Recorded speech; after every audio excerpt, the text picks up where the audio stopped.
Hello everyone, હું doctor Suchita ઝવેરી, super speciality clinic કુડાસણથી. આ doctor Jaswantsinh Rathod સરનું clinic છે, જે એમના ધામમાં ગયા પછી પણ એમની કૃપાથી આપણે ચલાવીએ છીએ અને અનેક પેશન્ટોને ખૂબ સારા રિઝલ્ટ મળે છે. આ આપણા પેશન્ટ છે વસંતભાઈ, જે જેતપુરથી આવ્યા છે અને 17 જાન્યુઆરી 2025ના રોજ એ આપણા અહીં આવ્યા હતા. એ વખતે એમની જે કન્ડિશન હતી એ આપણે વસંતભાઈના મોઢે સાંભળીએ, પછી આગળ હું તમને આપણા એમના રિપોર્ટ્સ કહું છું. વસંતભાઈ, બોલો, શું થયું હતું તમને? મેડમ, મને તો પેટમાં એટલું બધું પાણી હતું કે અમદાવાદ મેં 2 વાર પાણી ખેંચાયું, આંખોમાં અંધારા આવતા હતા, જમવાનું બહુ ચાલતું નહોતું, ઘણી બધી તકલીફો હતી મને. છતાં મેં રાજકોટ દવા કરાવી 3-4 મહિના, પછી 4 મહિના પછી અમદાવાદની દવા કરાવી, પછી લાસ્ટ હું બોમ્બે ગયો. બોમ્બે મેં રિપોર્ટ કરાવ્યા હતી. પછી મારા એક મિત્ર છે ભાવનગરના, PSI છે, એ આપણી પાસે દવા લેતા જ હતા.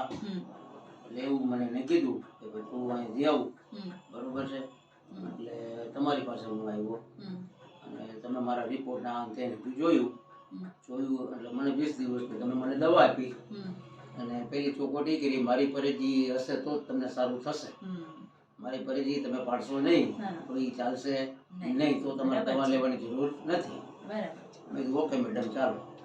એટલે એ પરેજી મેં 20 દિવસ તો કમ્પ્લીટ પાડી મેં, અને પાણી જે કાંઈ મારું હતું એ સુકાઈ ગયું, 80-90% સુકાઈ ગયું. પાછા 20 દિવસ પછી પાછી 20 દિવસની આપી, પછી પાણી બિલકુલ નોર્મલ થઈ ગયું, હાવ છે હતું જ નહીં પેટમાં પાણી. અને જે અંધારા આવતા હતા, નબળાઈ, વાત એ હજી મને ખામી બધી દૂર થઈ ગઈ.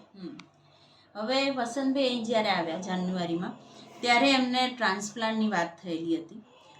મેં એમને કીધું હતું કે આપણી પરેજી સરે જે અમને શીખવાડેલું છે એ અમે રસાયણ ટ્રીટમેન્ટ આપીશું અને તમને 100% સારું થઈ જશે. આજે પેશન્ટને આટલા મહિના પછી એકદમ સારું છે, નોર્મલ લાઈફ જીવી શકે છે.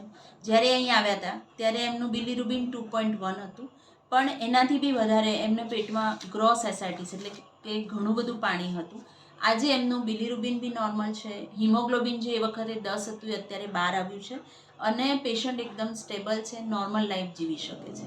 તો આપ જોઈ શકો છો કે આયુર્વેદ અપનાવવાથી લીવર ટ્રાન્સપ્લાન્ટ સુધી પહોંચેલું પેશન્ટ નોર્મલ લાઈફ જીવી શકે છે. તો આયુર્વેદ અપનાવો, સ્વસ્થ રહો, મસ્ત રહો. Thank you.